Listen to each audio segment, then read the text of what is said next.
In today's video, I'm going to be going over the best first cars to buy, excluding Civics and Camrys because those are boring and everybody recommends those for first cars. So let's get straight into it.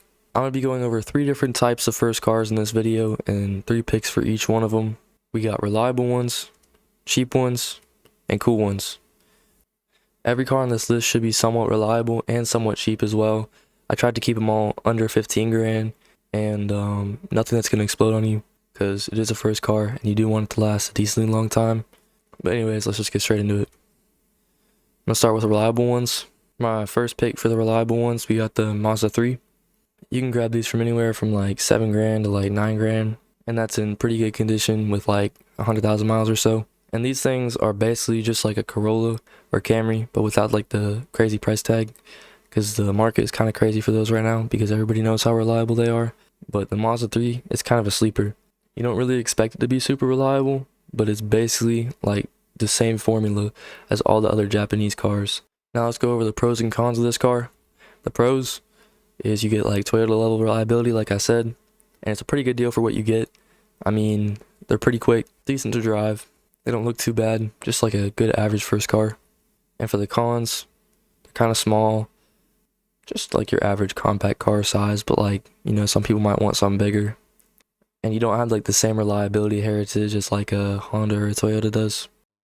For my number 2 pick, I picked the 2nd generation Honda Fit. You can grab these anywhere from like 8 grand to 10 grand, and these are super reliable. They're even more reliable than Civics. These things will last you a lifetime as long as you take care of them good. And for the pros of this car, you get the best of reliability and practicality because it's got 4 doors, and like as you can see, there's plenty of room for the back passengers. There's room to store stuff. No matter what generation you get of these, if it's like a 1st generation or like a 3rd generation, you just know that they're gonna be reliable. For the cons, you get the Honda markup. It's kind of hard to find these cheap, and like you are paying a little bit too much. You're really paying for the reliability and for the name. You're not really paying for the actual car. The inside of these is, well, like an economy car, so don't expect too much. Also, finding these with low mileage is pretty rare because everybody drives these into the ground because they can just take it so well. And finally, for my number 1 pick for reliable cars, I got the Toyota Matrix 2nd generation. 1st generation of these things is also pretty good, but I picked the 2nd one just because it has more amenities. You can get these anywhere from 8 grand to 9 grand. These things are truly the pinnacle of reliability. You'll see these things go 300,000 miles, 400,000 miles easily. The pros of this thing, it's actually unkillable. Like, no matter what you do to it, you could probably drive this thing through like a landmine and it would still run. And again, every generation of these is guaranteed to be reliable. I mean, the 1st generation's bulletproof, the 2nd one is too. No matter what you get, you can't go wrong. They're also pretty roomy. As you can see, it's a little bit bigger than the Honda Fit, and it's definitely bigger than the Mazda 3. Just plenty of practicality that you need in a first car. And the maintenance on these things is dirt cheap. There's tons of other Toyotas with this engine and like this transmission, so you can just find parts basically in any junkyard. And also, if you wanted to, you could also get the Pontiac Vibe, which is a little bit cheaper than this, has the same engine, most of the same internals. It's just a little bit harder to find parts just because Pontiac is a discontinued brand. The cons of this car is the Toyota markup, first of all. These things can get definitely pricey for what you get, so make sure that you're getting a good deal. Don't overpay for this thing.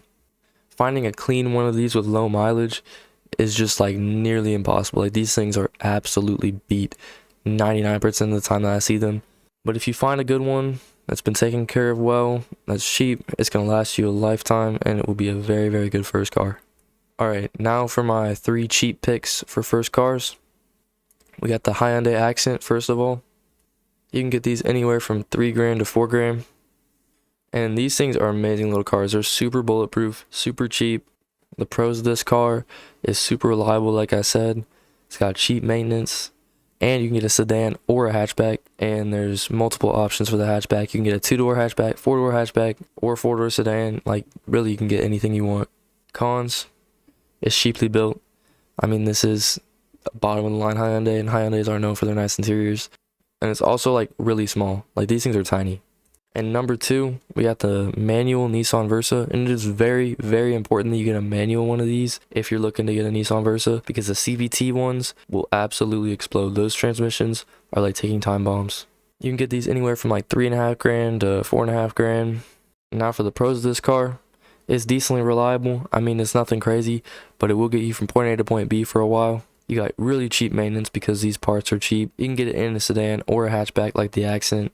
So if you want that extra space, but like slight extra price, you can get the hatchback. Now for the cons, it is still a Nissan, and Nissan's brake. It's also cheaply built, but again, this is cheap cars. You're not looking for luxury or anything. And the CVT sucks. Please do not get a CVT Versa. And the manuals are really rare. My number one pick for cheap cars is the Buick LeSabre. You can get these things anywhere from like $2,000 to $4,000, but these things just really have it all. I mean, it may be ugly, but like, just look at this pros list. You got a bulletproof engine. You cannot go wrong with that GM V6. It will last you forever. And these things are dirt cheap. Like, if you don't care about mileage, I've literally seen them for just $1,000, and that is not a lot for a car in this economy. They're also super cheap to maintain, and they're also really easy to get to, because if you look at that hood right there, it's got a massive hood, and that means lots of space for that little V6. So that means that you can easily learn to work on your own car and just replace anything that needs to be replaced, and the parts are cheap too. These things are extremely comfortable too. I mean, look at how huge it is, and those seats are very comfortable as well. Now for the cons, it is a GM product, so it's going to have electrical issues, and the interior is going to be built like crap. You're just going to have to deal with it. And smokers is a big deal. Lots of people smoked in these things, given that they're kind of an older people car, and older people like to smoke in cars, so you just need to be kind of careful about that. And it's also pretty ugly, and the gas mileage on these things is horrendous. And finally, here's my picks for cool cars. First of all, we got the NB Miata. This is an absolutely solid car to pick as your first car. You can grab these anywhere from $10,000 to $11,000, and they're super fun to drive. I love driving Miatas.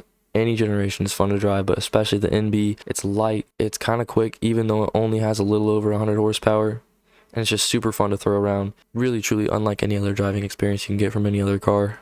The pros of this car, it's reliable. I mean, it's a Mazda, and Mazdas are generally very reliable. It's one of the most fun cars ever. But there was a huge increase in price on these Miatas over quarantine and all that, and they've almost quadrupled in price. Another con is that they're older, and older cars break, so you're going to have to replace a lot of the seals and stuff on this thing, because it is becoming an antique almost.